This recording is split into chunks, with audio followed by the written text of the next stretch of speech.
Next question, number 4. Diagram 1 shows the route of a car traveling along a road from town A to town B on a map. So we have town A and town B. And the question is, the distance traveled by the car is 300 km. It moves at an average speed of 90 km per hour. How long does the journey take? So for this, you need to know the formula for this, and always remember that speed is equals to distance over time.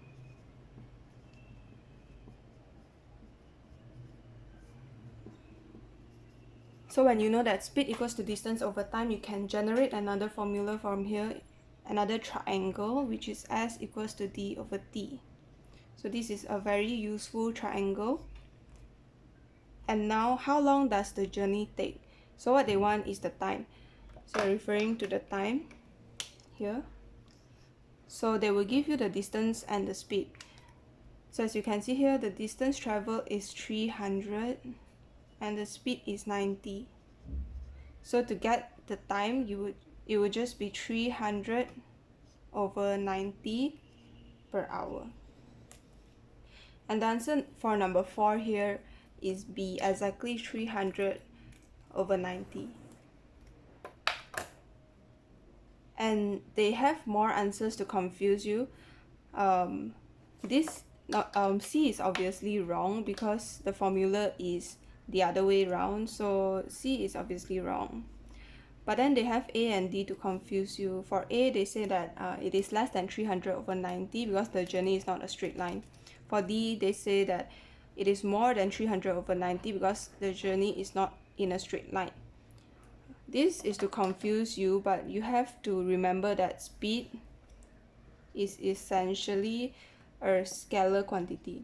It is a scalar quantity, so it has magnitude only and no direction. So it doesn't matter whether it's in a straight line or in a like wiggly line or whatever, it will always be constant. So the answer would be exactly 300 over 90 hour.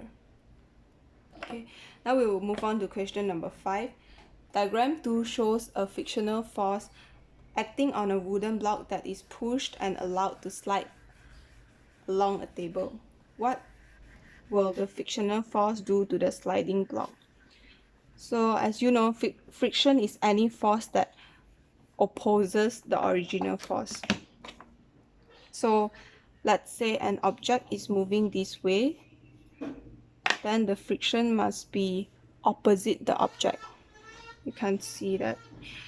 If the object is moving this way, then the friction must be opposite the object. It will be this way. So this could be an MCQ as well. They will give you, this is the direction of the object. So in which direction will the friction act? And your answer would be in this direction. But anyways, what will the frictional force do to the sliding block? So the only thing that friction does is to slow down movement.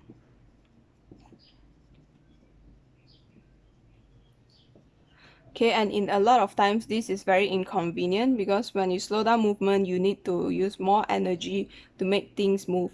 But sometimes it is convenient as well because without friction, you can't even turn the doorknob or hold a glass. You need friction to oppose your movement so that that movement can be done. Anyways, for number 5, your answer would be B, which is to slow it down. And number 6, a small stone is dropped from the top of a roof to the ground. What speed time graph shows the stone speed varies with time? So a stone is dropped from the top of a roof to the ground. This is a very famous question as well. There's a stone and it is dropped down. So when it is dropped down, acceleration is acting, force is acting, that's gravity acting. There is gravity pulling it down, so the speed will be increasing this way. But then when it drops to the ground, the speed just drops down as well because it drops to the ground until it becomes static and it doesn't move anymore. So this is why your speed time graph will look like this. So the answer here will be B.